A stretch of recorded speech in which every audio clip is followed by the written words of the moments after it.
Hi, I'm Erica Roberts, host for this Working While Black episode, which was created by Park Road Studios and X is Possible to shine a light on Black talent and opportunities to really advance diversity, inclusion, and equity, both in the workspace and in the environment. I am so excited today to be joined by Laurel Djoukeng, who is a serial CEO and a catalyst for change as we talk about the changes that we can institute in this country and globally. Laurel, welcome. How's it going? Good. And I mentioned catalyst because I know you are known for bringing ideas to fruition. And so I want to start off there with Catalyst and your nonprofit, if you can tell us a little bit about that. Yeah, so the Catalyst Network Foundation, we launched in 2011, really 2010, but officially became a 501c3 in 2011 or 12. We're a youth enrichment, youth professional development nonprofit. We started operating out of New York City. So our goal is to develop the hard, soft, and practical skills of our youth. Pretty much identify their natural talent and interests, and then expose them to opportunities and professions in the sector that is in line with that, and then create a roadmap to get them from where they currently are to actually securing a role within a profession in the sector that complements them, or doing their own endeavor. So then within that framework, we have a 3-week summer intensive, which is a flagship program, which is from 8 a.m. to 2 p.m. In New York City, it occurs June and July. We started off at St. Francis College. We started off at LIU Brooklyn, operation in like 2012 for about 3 years. Then we went to St. Francis College. This is all in downtown Brooklyn that we're our host location.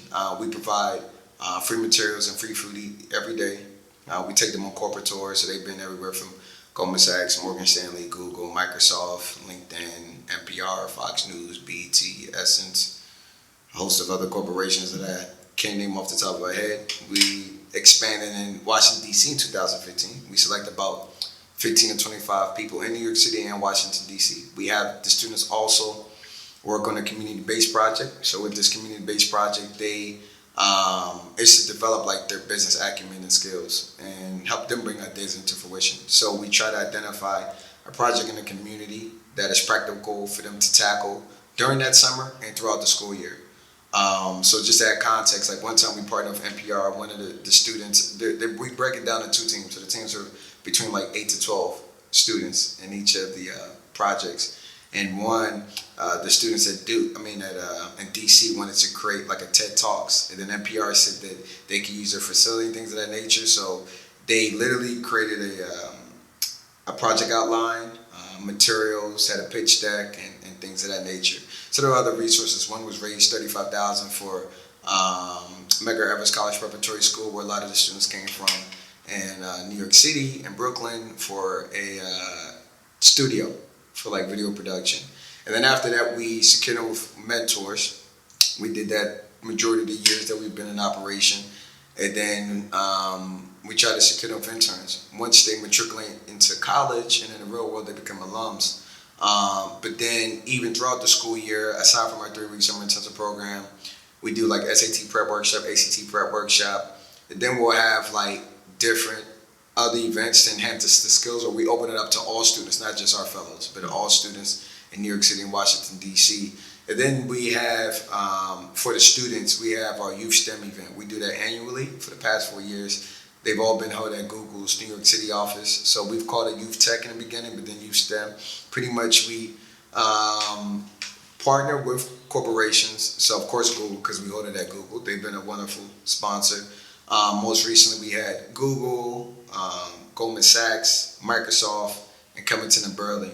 And we have YouTube videos of all these youth STEM events. But for the last one, and we typically have 250 to 600 students from all of our partner schools in New York City. We've yet to do one in Washington, D.C.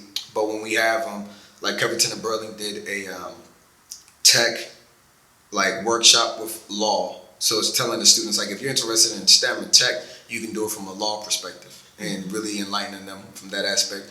Microsoft did a coding workshop. Goldman Sachs did a workshop too. I think it was on like presentation skills, but you can see it on our YouTube page. And then we also have a college fair at each of these youth STEM events. So we always have Harvard, Yale, Dartmouth, NYU, Columbia, St. Francis College, LIU Brooklyn, Manhattan Community College, Hampton University, Howard University, Spelman, Morehouse, Morgan State, and a few other community colleges. So we want to make sure we cover the gambit. So we'll have the Ivy Leagues there, the HBCUs there, the prominent state schools that are public, and then we have the community colleges. So we make sure all the students that attend, like Manhattan Community College, Community College Manhattan Borough, and all the way to like Harvard and Howard. So we make sure that at this college fair we run the gambit, at the end of the day. And then we try to illuminate other organizations that come to so we'll have Black Girls Code, and several other STEM organizations that are part of the fair. So it's just to show resources to the students, and so they get to see the corporation. So they're like, okay, that could potentially be the end goal unless I want to launch my own venture. But then right here they see organizations and nonprofits that provide a program for them right here in high school. So it's just, we're trying to literally provide all the resources in a vertical integration so they can see from point A where they're currently at, the resources that they can attain right there, to point C, the company or enterprise they're looking to build. And then last but not least, we do our professional events. There's 3-pronged for us. One, to raise capital for the nonprofit.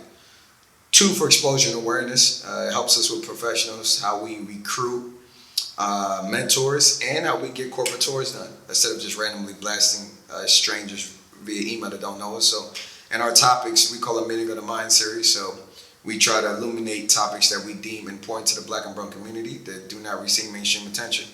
Try to secure panelists that can provide a compelling perspective. Try to provide, then partner with organizations. We use them in a couple capacities. One, they market it to their members. But 2, I remember when I was in college or even got in the real world, in the community, especially the Black community, it'd be like, well, we need accounting help, or we need business help, or, we need social workers or psychologists. And they would always talk like these organizations didn't exist because they didn't know better. So I was like, okay, let me just literally bring so many organizations from different professions. So all our partner organizations. So just to add more context, we've done topics like school to prison pipeline, NYC gentrification, Washington DC gentrification, womanomics, position of power, and a variety of others. But we partner with organizations like NABA in the DC, New York chapter, so National Association of Black Accountants, Black MBA, New York City, Washington DC chapter, NASB, so National Society of Black Engineers, New York City and Washington DC chapter, Association of Black Psychologists, PR, professionals organization that I forget the name of it. A variety of other organizations, as well as the New York and DC chapters of Hampton, Howard, Morehouse, Spelman, the Black alumni chapters of Columbia University, Harvard, Yale, Stanford. So we try to bring a lot of these parties together, and their members come and attend the events as well. So I'm very familiar with the organization, and I've had the benefit of attending your events and working with the kids, with the youth that go through your program. So I want to touch on a couple of things with respect to everything you just said. And one is kind of being that one-stop place for Black professionals where you're able to bring them together. You have Meeting of the Minds, where you talk about and explore different topics that are relevant to Black professionals. What are some of the key topics you focused on that really seem to be relevant and seem to push up against the challenges that the Black professionals were facing, especially in 2020 as we go through some changes? So with 2020, I guess topics that resonated strongly early on was New York City gentrification, Washington DC gentrification, because a lot of Black professionals, which I believe, and I was a gentrifier when I lived in New York, gentrification is not necessarily from a racial perspective, it's really from a native to transplant perspective. So I wasn't a native New Yorker when I lived in Harlem or in Brooklyn. So I was a transplant. But sometimes we look at it from a racial perspective because it's usually the Blacks and Browns, our community, that live there, and then it's usually other communities, white or whatever you may other communities and cultures out there that then become the transplants. So it's looking at through that lens. But when I come and I'm also, paying a premium on the rent compared to the quote unquote locals and things like that nature have an effect. But during that position of power, we talked about like owning and ownership and doing collective economics. More recently that we held was black ownership in the cannabis industry. And, this was literally October 16th. So it was a week ago, 2020. And we felt like this is going to be another sector, another frontier that is going to be worth hundreds of billions, maybe even trillions in the future. And just like prohibition, and, you can't name, we don't want it to be where you can't name like a black quote unquote Guinness company or Heineken company that's in the cannabis space. So we and our brothers and sisters were being locked up for the past 40 years for distributing cannabis illegally, based on the law, and still are in the system. So we said, okay, this is a space that we're consumers, but it'll be a real big shame if we're only consumers and not owners and not a part of the supply chain. So one of the panels that we had was the brother Al Harrington. He runs the largest black-owned cannabis company called Viola. We had Linda Green. She runs Anagasia Organics. And then we had Roy Chip Ellis, that he owns 2 hemp companies, and he was the owner of the Howard Theater. And then we had Ronnie Thomas, and he just got his cultivation license in Maryland, and he has Good Greenery Consulting. So they all work in different spaces in this like green cannabis industry or hemp. And then, when we do position of power too, it's important. If we're going to talk black, then it got to be black. So we got to make sure we do it at a black-owned venue. So Howard Theater is a black-owned venue. When we did position of power first one, it was at Park. It's a black-owned venue. You know what I'm saying? I always sometimes, you'll have an event and then they'll talk about some type of like black initiative, then it's being hosted and being catered by non-black, venues and cameramen and videographers and any other people that are contractors. So I just feel like, well, fundamentally right there, we're already off to the wrong start. Right. So, I try to take pride in that definitely if the topic is black, then it's got to be a black-owned spot. I want to stop you right there as we're talking, because we've been hearing a lot, especially this year, about supporting black-owned businesses. And with the attention that certain slogans or movements have gotten this year, supporting black-owned businesses for some means that you are excluding others or being racist toward other types of institutions. And what you just said was very clear to me, that supporting black-owned businesses is just providing support where it might not have been before. But can you kind of shed some light on the different perceptions of supporting black-owned businesses? I think why our culture has to say, the black community has to say supporting black-owned businesses, because it's not naturally in our frame of mind. So they have to first put it in a lexicon. So they have to bring it up. That's the first thing you do. And then hopefully it permeates in the mind and the subconscious and just happens naturally, right? But if you see like Chinatown, they don't have to say support Chinese enterprises, because it's so suppressed in their subconscious that that's the thing that they do naturally. Or the European Jewish community, like that's what they do. So when blacks have to say this, because we're so far removed from doing that hopefully we get in our lexicon and hopefully it just becomes part of our pattern. You know what I'm saying? But so other communities do it, and they know how important it is just to keep the dollar spread. But I feel like one thing that I see in this climate, a lot of times when they say support black-owned businesses, it tend to be restaurants. And there's no problem with that. I feel like there's so many other, like I have my auto mechanic. He's black. Good. It's called Go Green Automotive. And my mom and pops, their cars there. My older brothers and my sister. Right. And one of my mentors brought me to him. Like we literally just like transacted with him between the 3 cars and insurance, maybe like $15,000 or $20,000 in the last 4 months. Right? Like that right there, you would have to eat at black restaurants for at least like 5 years unless you're like have an extreme take. And then my doctor's black. Like really, I feel like as much as your ecosystem, the services that you continually use, hit much more harder than just going to a store like that. Because when I'm paying, if I'm doing legal and they're black, or my automotive and things like these are big purchase items that are recurring, that really move the needle. then you can look. And then I bank black as well. But I'm like, really move the needle. And I feel like when we hear like support black owned businesses, there's always things that don't move the needle as much. Now it's good to still go to your restaurant, but it may be $20 and stuff like that. But we're talking about $1,000 transactions or higher transactions, and so I feel like once we look at those enterprises, like I had a mentor, he doesn't use the lexicon like support black owned businesses. But anytime I need something from my mechanic came from him. Lawyers, like his accountant. I met him when I was interning at Enterprise Rent-A-Car, and we seen this brother. He passed away. His name was Randall Evans, ran accountant techs. He was a black accountant in downtown Silver Spring at the Plaza. And me and my friend Tristan Lewis went to Hampton. We're like, well, this brother runs his own business. Let's just go meet him, right? So through meeting him and just trying to understand, he runs his CPA, but it's just him. He has one assistant. This guy comes in a Bentley.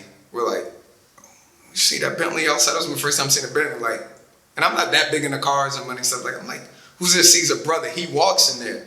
And then we see Randall one day. He's like, look, don't try to be like me. Be like my clients. Mm-hmm. So this guy's name is Listen Baylor. All his accountant, his lawyers, his mechanics, literally like all the stuff that he pays, every check, they're all black. Literally, but he never even utters the word support black businesses because he's been an entrepreneur his whole life, so he just understands that, right? So I feel like the people who don't even say that, they're writing thousands, $10,000 checks yearly to like other black enterprises, and then a lot of times other people who just get on this wave and just say, buy black on Tuesday or do something like that, they're just small and don't move the needle. It's still cool, but it's like if you're doing that every day, then that's cool. So I hope that the energy that's come from everything going on, it will be sustained. But I feel like, and I always like gripe with my friends, I feel like, when it comes to like really doing activity, mentorship, and stuff, I have a nonprofit, so I do this defaultly every day. Just by default, having a Catalyst Network Foundation, like helping out parents that are some of the parents of the fellows get jobs and opportunities and helping out the students. So I literally do this every day, right? So it's like, I would hear friends and then they may do a protest or may go out, but like I know them personally, they don't do nothing at all. Mm-hmm. From like all the stuff that I feel like you need to do consistently every single day to really move the needle in our community. And I feel like I can always do more. Mm-hmm. And then even like donating to your alma mater, Hampton and stuff like that, I feel like it's the practices that need to be incorporated every day is not really there. But there's a lot of noise on social media, and then there's things that create vanity. So if I'm going to do the march, I'm going to get some vanity, right? If I hashtag or yell or share an article, I'm going to get some vanity. But the work every day, the work that you do or the work that you do in my nonprofit and people do every single day, to me, that really moves the needle in those practices going on. So I know I kind of went on a tangent. No, but that's what we're here for. To really just highlight that and illuminate that. Yeah. So I'm all for like supporting the community as we should, but it should just come second nature. And it should just be natural. And other communities do it all the time. They just don't. When we say black power, but our power is not even consolidated. I've never heard the Chinese utter Chinese power, but go to any downtown, their power is tremendous, right? So I don't care about uttering the words, I care about what I see. I lived in Brooklyn, and then, when I lived in Brooklyn and I went from Crown Heights going up to Williamsburg, and then there's an entire Jewish community. They don't have to holler Jewish power. You just see it right there consolidated. So I feel like the strong move quiet, the weak make rise, right? So like we yell it, and then it's like, but the practice is not being executed. Mm-hmm. So I'd rather have all of these black towns in support and not even have to utter the word black power. But I understand the first thing is you got to get in the lexicon, and then hopefully it permeates and they follow through with the action. Mm-hmm. But I just feel like a lot of people do. It's about vanity and the practice, and the follow through is not really there. It's about more than a slogan, and I'm so happy that you have just explained it the way you did to both black folks and allies and others that might be listening, because we need to know not only the actions that make impact, real sustainable impact, but also the challenges that black businesses face and the reason that we are so focused on supporting black businesses. Correct. So to that, I know that I introduced you as the serial CEO, because not only did you start a nonprofit that is making impact, but you've also started businesses in tech. Let me hear a little bit about what you're doing. So yeah, Sparc, that's my tech startup. It's launched in 2008. Theoretically, had our web prototype, a real one, I would say, in February 2020. But I like to call it a people-centered marketplace, but we pretty much are a platform that create live engagements, help people connect and create live engagements based off of complementary interest. So I know that kind of sounds vague in the grand scheme of things, but I'll provide some context. So literally our platform, and if it's www.sparc.world, so SPARC.world, WORLD. And we right now, our use case, and I'm kind of using tech terms, but our use case is actually career recruiting and the beachhead market. So the two sides that we're using for this marketplace are college students and corporations. So now I kind of mentioned the use case and the beachhead market. When I created Sparc, right, it was just, I always felt that people would always come to me and they'll be like, Laurel, like, I need to connect with this school, or I need to connect with this restaurant. I got a marketing business, and then I'll connect them with the owner and things of that nature. So I'm always just a middleman, just connecting people. And it's all cool, man. I do it for love. But I said, how can I take myself out of this equation and have this automated, right? And I don't know, did you see the movie? It recently came out, and it was on Netflix with Robert De Niro. It was big. It was called The Irishman. I don't know if you've seen The Irishman.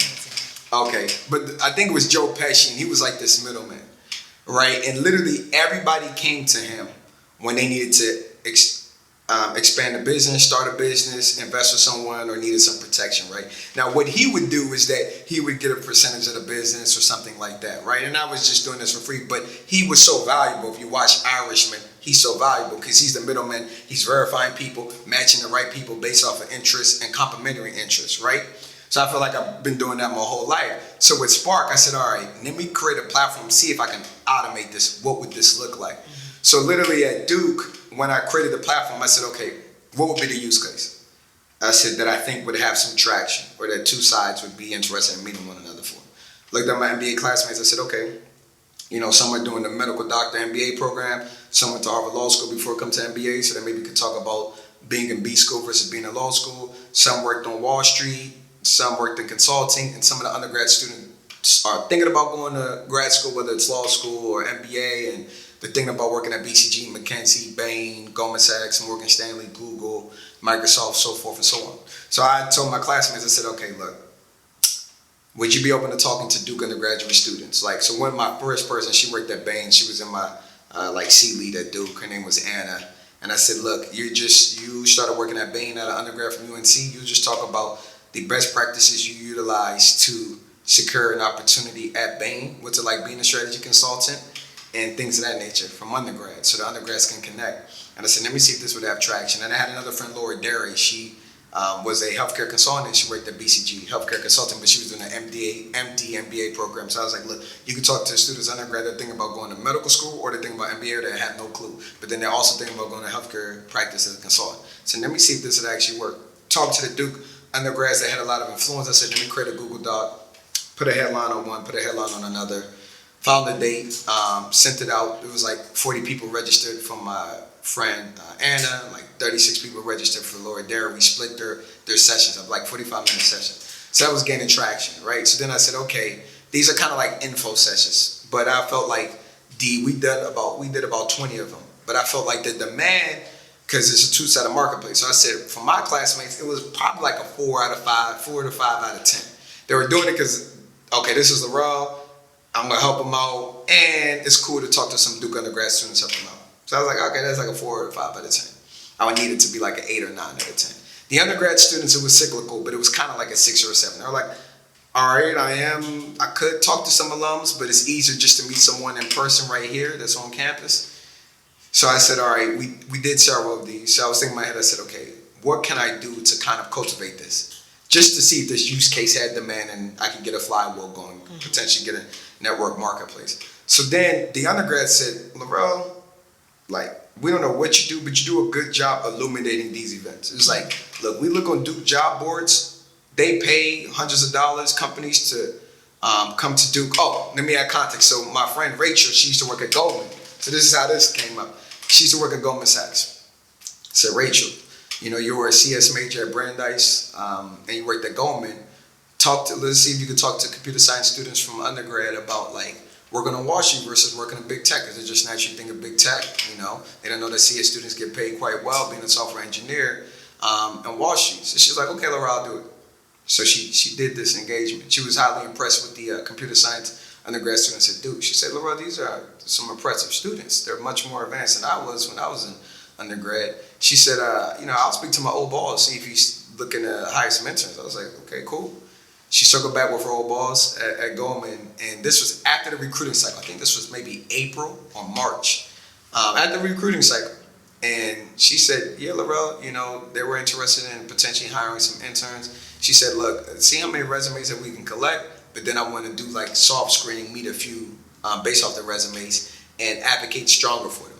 So then we were like, okay, this is going to be like Goldman is looking for some interns, CS, computer science majors, like 16-hour turnaround, like 45 people, bunch of resumes sent, but she like screened it to meet like 8 individuals, right? So then afterwards, like they're like, man, you guys do a good job like promoting these things, illuminating. They're like much better than like Duke's job board and just other organizations at school. But they said if you can bring more corporations, we'd actually be more interested in meeting the representative of the corporations and job opportunities than just doing an info session with some of your classmates about the firm. We want to meet with the person that can talk about the opportunities. So I was like, okay, bingo. Like even though all these companies come down at Duke, they have their quota. So Goldman's coming in and like, okay, I got the Duke students that I need. I'm done, right? But there's so many different opportunities that Duke students don't get to see, or from other schools as well. So I went to this tech conference at Harvard, and I said, this was February, late February, like right before COVID really took off. And met with people at eBay and Morgan Stanley and Google. And I said, look, I know it's February, would you still be open to recruiting Duke students? Right. They're like, yes. I was like, cool. And then when I left Harvard, went back down to Duke, I got an email from 2 of them. They're like, Laurel, we're interested. I said, oh, they followed up. That's a 10 out of 10. Bingo. I said, okay. Both these sides. The undergrads still want these opportunities from these schools, and the colleges still want to recruit, use any platforms as possible, right?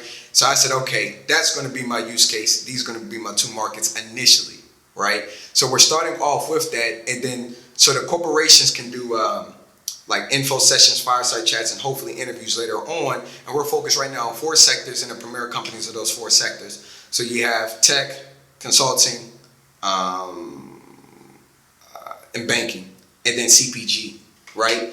And like the premier companies in each of those spaces. And right now we're partnering with 20 different schools, but not the university itself. So the 20 schools we wanted to cover strategically. So it's Duke, UNC, UPenn, MIT, Harvard, Columbia, NYU, Michigan, Northwestern, University of Chicago, Berkeley, Stanford, UCLA, Howard, Hampton, Morehouse, Spelman, and University of Oxford. I'm gonna need you to throw FAM in there at some point. Okay, but it takes our bandwidth is limited right now. But we want to focus on those 20 schools to cover, top HBCUs, top Ivy Leagues, top performing public schools, top performing private schools, right? And then we want to add Oxford in there because it adds a European element, because we know these corporations would be interested in them. But we hyper focus, so we deal with like 20 or 30 different organizations at the school. So when we were getting the word out, when I was doing my events, when I was at school, I would have a relationship with the tech club, the consulting club, the banking club of undergrad, women in software engineering club, the like black tech club, which is black and brown organizations, so we can hyper focus. So we're telling the schools is literally, you can create a Sparc engagement. It has to be live. We can get the pipeline of students that you're looking for. If you're looking for CS students that are juniors at like just a MIT and a Stanford, we can get that. If you're looking for blacks that went to Ivy League or went to HBCUs, we can get that as well. So we figured with these 20 schools, we had HBCUs, Ivy Leagues, public and private institutions, and then we were geographically spread across the map of the United States, as well as University of Oxford and London. But we felt like where our advantage comes from is that at the end of the day, now there's Indeed, there's LinkedIn, there's Handshake and a few others, but in like LinkedIn, which is huge, they just post a job, right? But as you know, being in a business world, there's something different about a career fair because you feel like you can connect and meet that individual. It's very efficient for both sides because one side may say, man, I see this Google job for product manager on LinkedIn, but man, probably like 1,000 people applied and I don't know anybody, so I'm just going to overlook that opportunity or not be interested. But if you know Google or a smaller tech company is coming to your school, then you're going to meet because you're like, okay, I at least get to connect with them, right? And then now the recruiter yields a higher response rate for their effort of trying to recruit because they're present. So with Sparc, we can make the engagements, we call them engagements, virtual or in person, and then we have all these SaaS tools that like manage the engagement from creation to execution. And then we leave a digital footprint so students can follow up with different opportunities and connect with these other individuals. So we have a lot of tools that like enhance the experiment and enrich it. We're trying to build an ecosystem, and we feel like for the companies, we have an advantage because we can hyper focus. So like I said, if Goldman was looking to recruit CS students that were women, we can hit the women engineering clubs of Howard, Stanford, MIT, you name it, right there. And then the president or the head of communication of that club or that school gets it and relays it, where they may have never been able to hyper-focus before, right? So now you can increase the pipeline that you're seeking, and then now the process is efficient from the recruiting because we have all these tools in the back end. But then now we're trying to create the ecosystem and we plan to expand to every school and hopefully worldwide later on. But when we have the students on board, we're trying to create the ecosystem around the student, right? So with the student, aside from like partying and dating, students go to school for 3 reasons. One is for career interest and career discovery.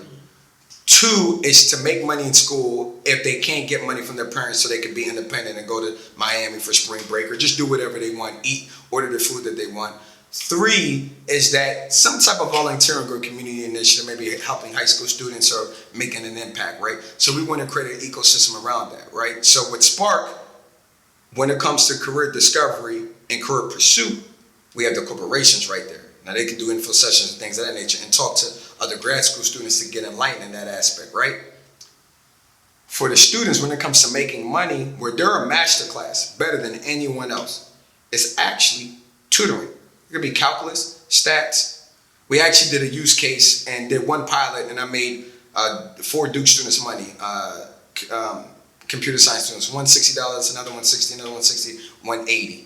Right, dealing with this one high school in downtown Durham, and they were teaching stats and AP calculus, right? But a lot of times these undergraduate students, they may not take initiative or market maker. Now there's platforms like tutor.com and others, but they're mainly dominated by like math teachers or older people. When the expert is someone that's 2 years removed that can teach SAT better than anyone else. But it's like, how does the high school student or that high school parent and the college student engage, and what tools that you can make it for the negotiation and everything feel comfortable? How do you rate, review, and create that trust? So Sparc provides all of that. So now the students can come on and literally promote and highlight their skills in a certain way for tutoring on the same platform that they use to recruit for opportunities, right?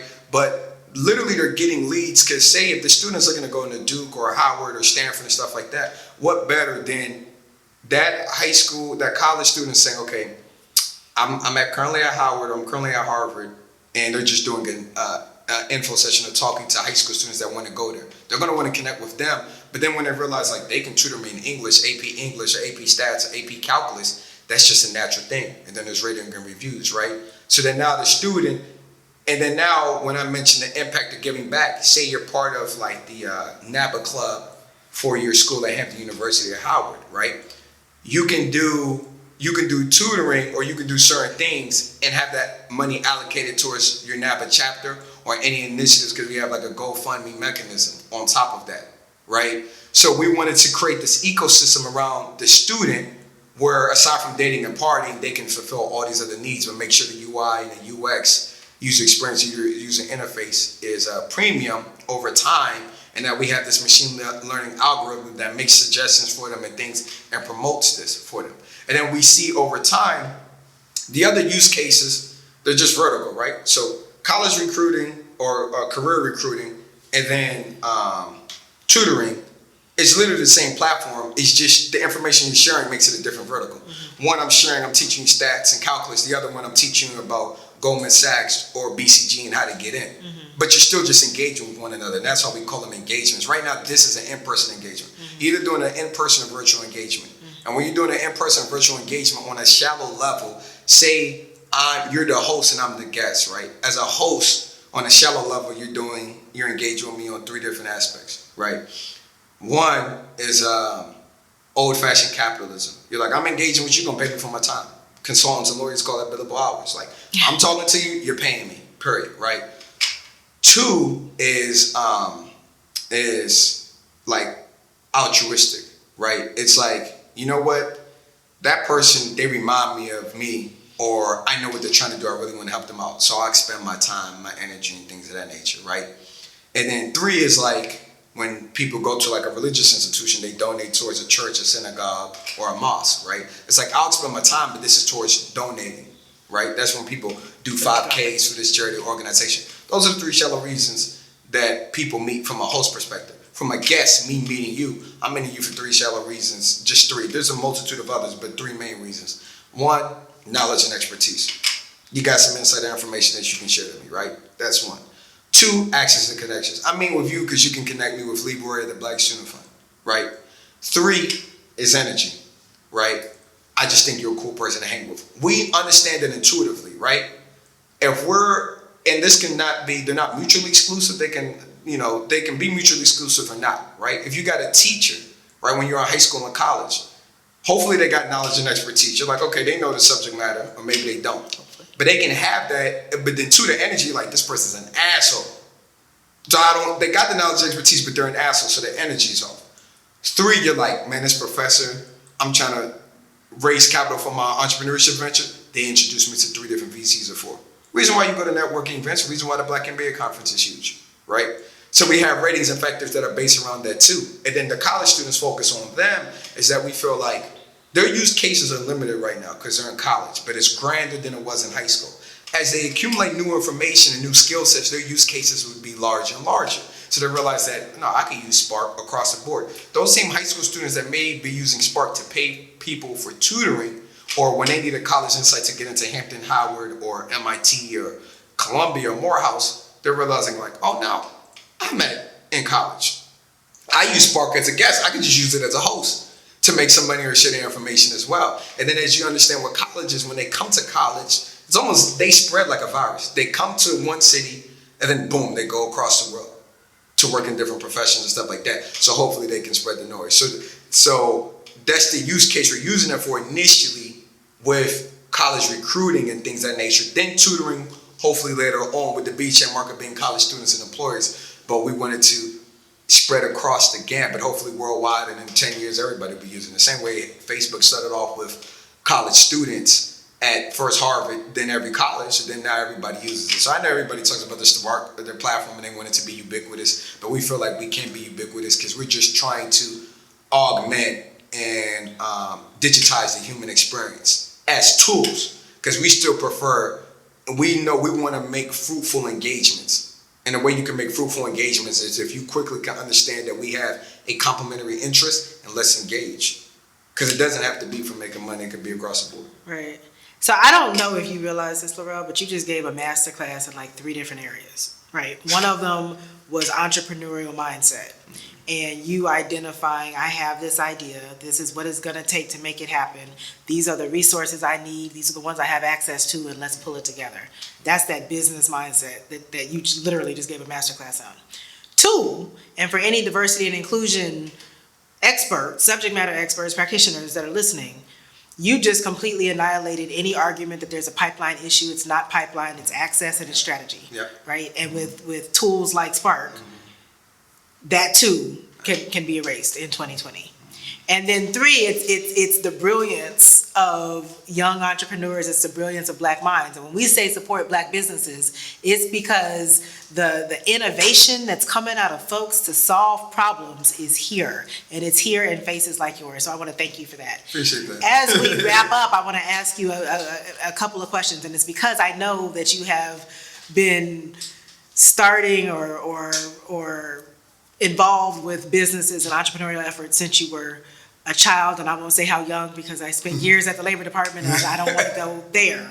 But I want to ask you, given your depth of experience in entrepreneurship, what are some of the unique challenges facing, and we talked about support within the community, what are some other unique challenges, be it capital, be it marketing, be it just being able to take those ideas from out of our minds and actually into fruition? What are some of the challenges? I mean, especially in the Black community, our community, capital is usually an issue. I use the acronym Miami for everything. Money is a major issue, right? So with money, you can buy resources. If you don't have resources, then you just got to be resourceful. That's what I said. So for me, when I thought about my venture Sparc, I looked at going to B school as my incubator, just being flush with resources. So when I understood I needed to flesh out my idea, I used quote unquote human capital, but it was my classmates and others to just brainstorm. And they're contrarian thinkers because they all think they're intelligent and sharp because they go to a top MBA school. So let them be contrarian to my idea. I got to flesh it out. I got to convince them it's going to make my idea more clean and thorough. But then on top of that, it's like, all right, it's a tech company. I need to get engineers. One, I'm at school. I don't got no bag. I'm not making no money. So then how am I going to be resourceful? Okay, these different entrepreneurship programs I can secure students for and make sure that they get college credit and things of that nature. So they help build on my product. Now, they do some capital, but they help, build it out. And then I'm done with the law school at Duke, and then they're doing a lot of the different legal work, right? But then I'm looking at all the resources that I have at the school. I'm like, okay, I have my beachhead market right here. Or that might have influenced me to make that my beachhead market. If I was living in New York or Washington, D.C. as a professional, I maybe couldn't tap into the college space as readily because it wouldn't have been readily available because I wouldn't have been on campus all the time. So you just gotta, when there's no resources or limited resources, you just gotta be resourceful. You gotta look at every situation, just opportunities. And the more engulfed you are in your venture, the more you just see all the opportunities around all the time. You'll just see somebody, you'll hear something, or you'll YouTube something, or you'll just be around an event and then just connecting dots to your venture. And then now you got to take the initiative to leverage upon that, right? So it's one, when your mind is just conscious about that and you're thinking about your venture all the time. Literally, I'm thinking in my head, I'm like, anybody can do a Sparc engagement that I see. It's like, who do I think has influence? Who do I think get traction?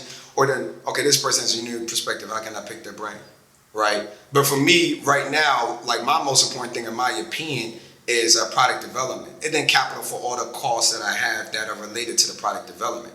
So it's like, either you're giving me capital or you're an engineer. Because an engineer is literally, if you're lending your time, and I have a CTO and I have 3 Duke computer science students that leverage class credit and just still help on out because they've been down for me for 2 years to help out in that capacity. So you just gotta, every day, you gotta be thinking resourcefully. So if you're not thinking resourcefully. Come on in. This is Shauna, she's at 3:30. Sorry, Shauna, we're running a couple minutes.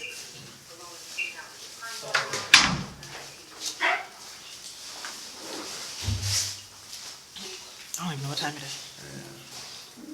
That clock is not. Okay. Okay, we picked up at just think resourcefully. Yeah. So if you're not thinking resourcefully, then you're just going to always look at feel inhibited based off of you not having capital and other resources, right? Because there's always someone that can finesse in the situation and do more. Now, it can be exhausting over time, so you got to think about, okay, how do you make your mind sharper to last longer? Like my main coder developer right now, he's in Transylvania, Romania. So I'm like, okay, he usually starts working at midnight, but I wake up at 3. I'm usually wake up at 5 in general, but I've been waking up at 3 in the morning, and then I usually be, engaged till about 9 p.m. because I want to utilize that time with him, and then I, need to maximize. So it's like, okay, what do I need to do? Like I've been a vegetarian even before that and started eating healthy like for the past 6 years or 7, but I just need a lot of energy and to think cognitively for a very long time each day. So it's like, phone on silent, not engaging in this, being repetitive to hopefully get me at a state where I'm kind of optimal cognitively and just energy-wise. Because the thing about if you're the entrepreneur, everybody's feeding off your energy all the time. Your coders, your team, you got to, make goals for yourself that keep you motivated, but then you also got to motivate your squad, especially if you're not paying them that much or they're doing it for free. So you just got to, say, okay, how do I make myself, how do I increase all the skill sets that I have and then my mental, because you're in a dogfight all the time. And then hopefully when you get resources, you get team members, you can, kind of be at ease from that standpoint, and you have newer challenges. But, when you're at that seed stage and that, you're grinding. And then, you don't know if your idea is going to work initially, so you may have to pivot. So you got to have more, you got to be thinking about the capital you have for the engineers that you're paying now or helping you out because they can leave anytime. And then you got to be thinking like, okay, so I need to have resources to pay for all my operating expenses, but at the same time, just to sustain over a long period of time. And then other people, if they're not in the field with you, they can't relate because they don't know, like, Monday through Sunday is the same day, theoretically. Then you may have friends and they literally look at Monday through Friday and Saturday and Sunday differently. Since I had the nonprofit, I never looked at, because even though I was working on Wall Street, I still never looked at Saturday and Sunday differently because I work sometimes there. But with Catalyst, it's like if I don't move the needle, it doesn't matter. We need to hire staff, need to pay for insurance, need to pay for our summer intensive, all of that. So like Monday through Sunday is the same day for me. It really hasn't been different for me, literally like that since 2000. Really since I've been born, because every time I'm always trying to do my own ideas anyway. Like that's the only thing I want to do in life. It's not about money or business. It's like I just like bringing my own ideas into fruition. And if you live in a capitalist society, the only way to bring your idea to fruition and sustain it is you have to have staff and people. So then that means you have to hire someone, so you have to think within a business framework in a capitalist society. So I'm not really interested in business. I'm more so interested in bringing ideas into fruition. But to establish, to launch that and sustain that, you naturally have to think in business. So that's just the underlining is the business, but it's really the ideas into fruition. So if you want to be like that your whole life, then, you're taking risks, you need capital. So it is what it is. It is what it is. And I'm going to leave on that note. Are there any final parting words from our lifetime CEO? Well, I mean, I don't have anything to say. I guess, at the end of the day, if you can identify like what you're interested in, because it can invigorate you and give you a lot of life every day. You know what I'm saying? Because if not, then you'll fall into what they say in TV or social media, and then you realize that, and I'm talking about more of the shallow things, like you may go to a party because they told you that's a good thing to do to enjoy your life, or you just may, travel, and travel's great. Like I've traveled all around the world, but you're just traveling for the sake of other people saying it. But when you find out like what invigorates you, and that takes a lot of, self-reflection over time, then every day is like a very fulfilling day to you. And you're just not going through the motions. And that's when I was young, I was like, because I would see brothers in my old neighborhood that would just be on the corner, be outside, and I'm like, the days just flown by. Or I would hear, even in college, or even when I lived in New York, like people would say, like, they'll do like 3 different things. Like they'll go to brunch, they'll go clubbing, or they'll go traveling. I'm like, there's literally a million things you could do in life. Or what they would discuss in life would be very limited to what people just discussed. And I'm like, man, they've let like social influence dictate how they think, how they function, all that stuff. So I was never wired like that, even young.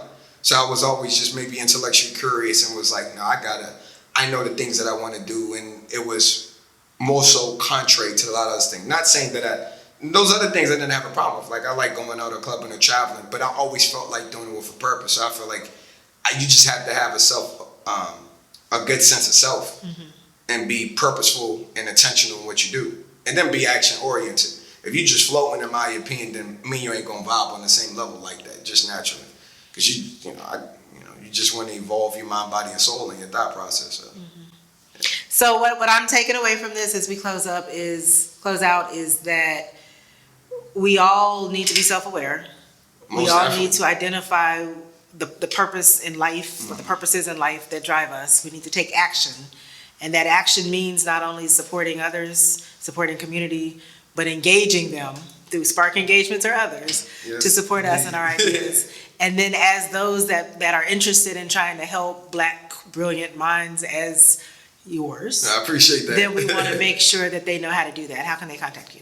Well, they can reach out to me from a nonprofit via my email. So if you do info@Catalyst, CATALYST-network.org, I should be able to see that email. And if you email info@sparc.world, I'll be able to see that. So info@catalystnetwork.org, and then info@sparc.world. And then my tech people made me get Twitter and Instagram, so I do have Twitter and Instagram. I only post quotes, but if you message me, it's my first name, last name, so Laurel Djoukeng or Laurel Djoukeng, so Laurel, and then DJOUKNG. They can reach me. You heard it here. You could be like Laurel. That's my new hashtag. Thank you so much for joining us today, for sharing your vision and your impact, and for continuing to share that with the world. We appreciate you. Thank you.